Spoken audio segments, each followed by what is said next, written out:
Hello mga kakusina! Ako po ulit sa Ate Angel ng Kusina ni Angel, and for today's video, gagawa na naman po tayo ng another dessert recipe na baka hindi mo pa nagagawa or nasusubukan sa iyong kusina, kaya't panoorin mo na ang buong video dahil madali lang po ito. So una, naglagay na tayo nitong 24 grams ng Menu Magic na black jelly powder. And then maglalagay lang po tayo dito at least 2 tablespoon ng cocoa powder.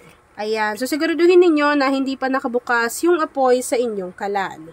Kapag nailagay na natin yung ating dry ingredients, maglagay lang po tayo dito at least 3 cups of water and siguraduhin po natin na hindi pa nakabukas yung apoy sa inyong kalan. Ayan, so ako po, sinisigurado ko muna na natunaw ng maigi yung ating cocoa powder, pati yung ating jelly powder. After mixing, maglagay na tayo dyan ng 370 ml ng evaporated milk. Kakailanganin na rin natin dyan at least 1 cup of condensed milk. So ilagay lang natin yan dyan lahat sa ating kaserola. Maglagay na rin tayo ng half teaspoon ng vanilla essence or vanilla extract. Hahaluin lang po natin ito mga kakusina, and then after po nun, pwede na natin buksan yung ating apoy sa ating kalan over medium to low heat. Dapat po medium to low heat lang para hindi po mabigla yung pagkaluto ng ating dessert recipe.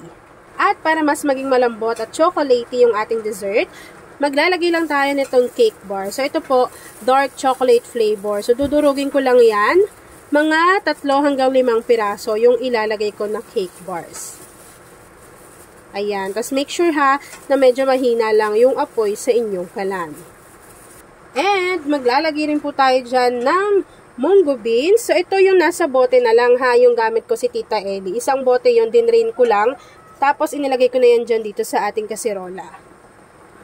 And lulutuin lang po natin ito hanggang sa kumulo yung ating mixture. Habang hinihintay natin yung kumulo mga kakusina, please don't forget to like and follow yung ating Facebook page, Kusina ni Angel. Kung meron din kayong Instagram, paki-follow na rin ako doon, Kusina ni Angel. At kung gusto mong matuto pa ng iba pang mga recipes o kaya naman gusto mong mag-share ng mga niluluto mo everyday, pwede kang sumali sa ating Facebook group. Andyan lang po yan sa ating Facebook page. So hintayin lang natin itong kumulo mga kakusina, and then after po nun, papakita ko na sa inyo kung ano pa yung next procedure. By the way, kung isa ka sa chocolate lover, pwede mo bang i-share yung ating video at mag-comment ka na sa ating comment box section ng Hi Angel, isa po akong dessert lover. Eto, hindi talaga to binigay sa akin. Binili ko to sa sarili kong pera. Pero, gustong-gusto ko lagi itong sinishare sa inyo. Kasi, kapag naubusan ako ng gas, talagang dito yung takbuhan ko. Yung mga 11 kilos ko na gas. Ito talaga, kunwari walang kuryente, diba? Kung induction cooker yung ginagamit mo. So, ito, pack na pack to. Tapos, isa lang yung gas niyan. Marami ka nang maluluto. And safe na safe din po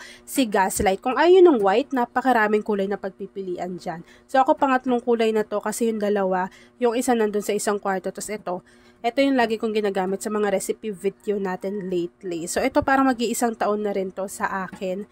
Pero sobrang tagal ko nang gumagamit ng Gaslight. So kung gusto nyo rin yan, ilalagay ko yan dyan sa basket o kaya sa ating comment box section para makapagbili na kayo nito na talaga namang matutuwa kayo kasi magagamit nyo po iyan. At ayun na nga mga kakusina, kumukulo na po yung ating chocolate mixture. This time, pwede na po natin i-off yung apoy sa ating kalan at i-transfer lang po natin ito sa ating mga lagayan.